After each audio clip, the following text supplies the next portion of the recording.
কথা কব, আমরা সবাই হাজির হব। গুলির মুখে কথা কব, গুলির মুখে কথা কব, আমরা সবাই হাজির হব। আমরা সবাই হাজির হব। গুলির মুখে কথা কব, দিয়েছি তো রক্ত, আরো দেব রক্ত। রক্তের বন্যায় এসে যাবে অন্যায়, ভেসে যাবে অন্যায়।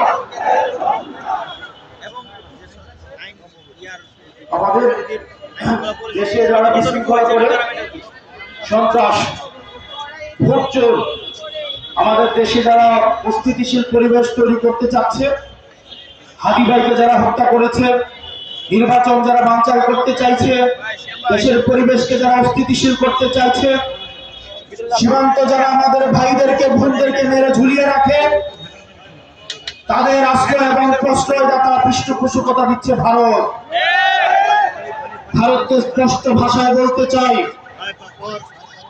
যারা আমার দেশের সার্বভৌমত্বকে বিশ্বাস করে না,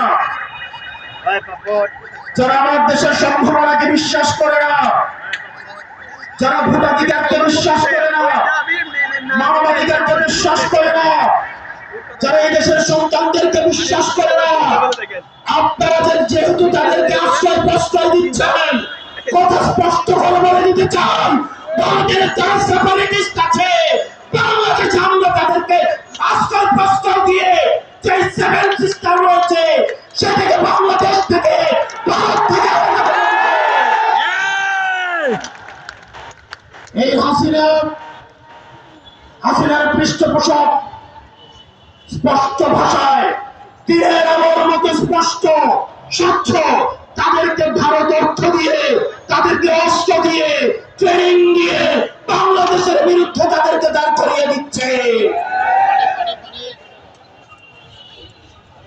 আমাদের ভারতের বিরুদ্ধে একটি পার্শ্ববর্তী দেশ বলার কোন সুযোগ নাই।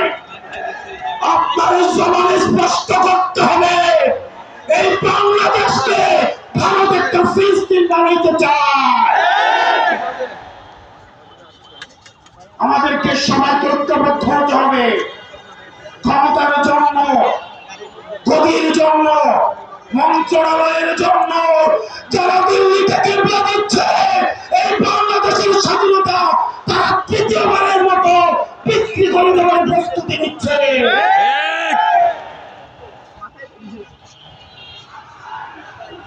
প্রিয় মুক্তিকামী জনতা, আপনার আমার মৃত্যু এই নির্বাচন কমিশনের কাছে কেবলমাত্র একটি সংখ্যা। অথর্ব নির্বাচন কমিশন বলে হাদির মৃত্যু নাকি একটি বিচ্ছিন্ন ঘটনা।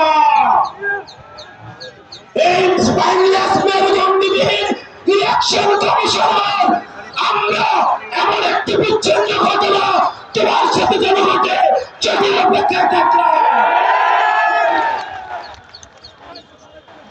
ইলেকশন কমিশনার কাদের প্রেসক্রিপশনে নিয়োজিত, কারা তাকে নিয়োগ করেছে, এরকম ইলেকশন কমিশন আজকে যদি চলে যায়, যে লাইন ধর্মী ইলেকশন কমিশন হওয়ার জন্য শাহবাগ থেকে শহীদ মিনার পর্যন্ত যোগ্য ইলেকশন কমিশনার খুঁজে পাওয়া যাবে, কিন্তু আমার ভাই হাদি যে অনন্তকালের উদ্দেশ্যে যাত্রা করেছে, আমার ভাই হাদিকে আর খুঁজে পাওয়া যাবে না। প্রিয় মুক্তিকামী সংগ্রামী জনতা, আপনারা জানেন আমাদের দেশে এক শ্রেণীর আওয়ামী লীগ রয়েছে, তারা শিক্ষক পরিচয়ে বিশ্ববিদ্যালয়গুলোতে কার্যক্রম পরিচালনা করে, যারা টকশিজীবী নামে হচ্ছে টেলিভিশন গুলোতে হত্যার বৈধতা উৎপাদন করে, যারা নাট্যকর্মী পরিচয়ে, যারা নাটক সিনেমাতে আমাদের মতো সংগ্রামী মানুষের মৃত্যুর বৈধতা উৎপাদন করে, এই বিশ্ববিদ্যালয়ে নিয়োগের যে বাচ্চাটা শিক্ষকরা আছে তাদেরকে ধরে ধরে এই বিশ্ববিদ্যালয় থেকে বের করে দিতে হবে। এই নাটক সিনেমা থেকে আগামী মুজিবের বাচ্চাটা এইসব শিল্পকর্মীদেরকে দেশ থেকে বের করে দিয়ে ভারতে পাঠিয়ে দিতে হবে।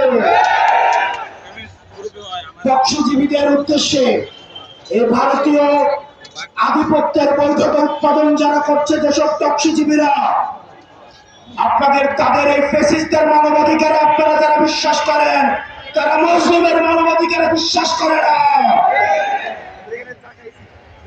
আর দিন শেষে আজকে এই বেদিতে আপনারা যারা বসেছেন আর যারা আসেন নাই, আপনাদের দুইজনকেই বলি, ক্ষমতার লোভে অন্ধ হয়েন না। আজকে যদি আমার বুকে গুলি লাগে, আমি জানি এই ধরনের একটা প্রোগ্রাম হবে, এসে বক্তৃতা দিবেন, তারপর চলে গিয়ে আবার সিট নিয়ে নেগোসিয়েশন করবেন। অনেক দল রয়েছে, যেহেতু আরপিও সংশোধন হয়েছে, এখন অন্য দলের মার্কায় নির্বাচন করতে পারবে না বলে নিজের দলের মার্কা বিলীন করে দেওয়ার জন্য তারা রেডি হয়ে আছে। এগুলো দিয়ে জাতীয় ঐক্য হয় না। এসব জাতীয় ঐক্য এগুলো নাকি আমাদের হাদি ভাইয়ের রক্ত এই জাতীয় ঐক্যে রাখা হয়ে আসুক, সেটা আমরা চাইনি।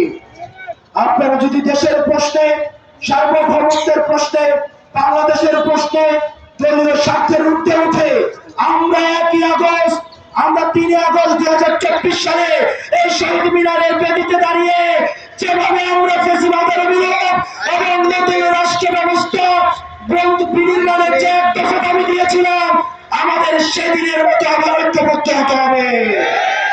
এই ইনকিলাব, ইনকিলাব, দিল্লি না ঢাকা, দিল্লি না ঢাকা, ইনকিলাব, ইনকিলাব, অপস্ত সংগ্রাম, দালালি না রাজপথ, দালালি না রাজপথ, অপস্ত সংগ্রাম, আমরা সবাই হাতে হব, যুগে যুগে লড়ে যাব, আমরা সবাই একই হব।